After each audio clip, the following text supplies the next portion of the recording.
Hey everyone, Alex Latchverse here. Welcome back to Sell Smarter, and this week we're going to talk about objection handling.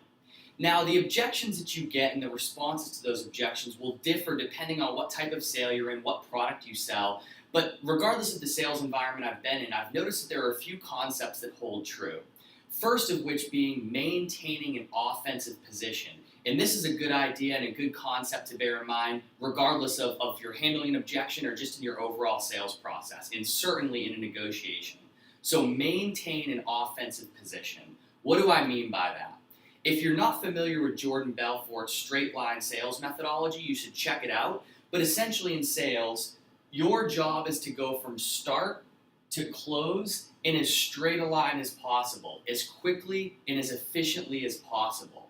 The other thing you need to be aware of is that you need to keep the conversation and the sales process within some margin of error. You need to make sure that your prospect doesn't go way off the rails and take you down a path that doesn't make sense, because oftentimes, especially early in the sales process, you know better than them how the conversation should be going and where we should go next. So, going from start to close, what do I mean by maintaining an offensive position, and how does that relate to objection handling?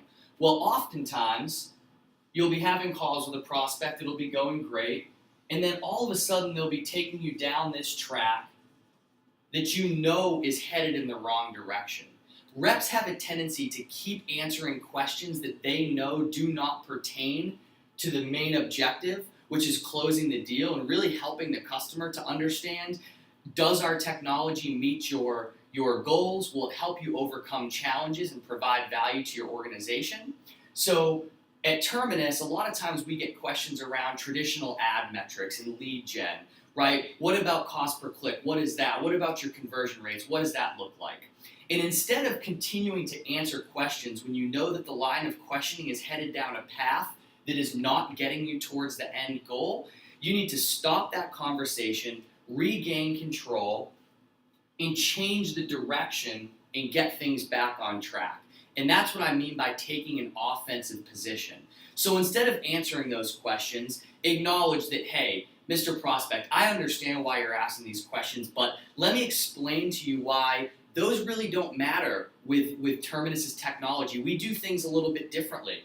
If I understand accurately what your goals are, the challenges that you're facing, right?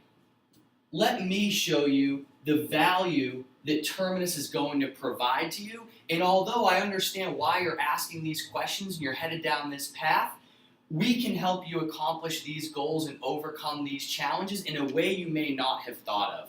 So next time you're put in a situation where a prospect is asking you questions that you know are leading down the wrong path, do not feel inclined to continue to answer their questions and dig yourself into a deeper and deeper hole and get you and your prospect further off track.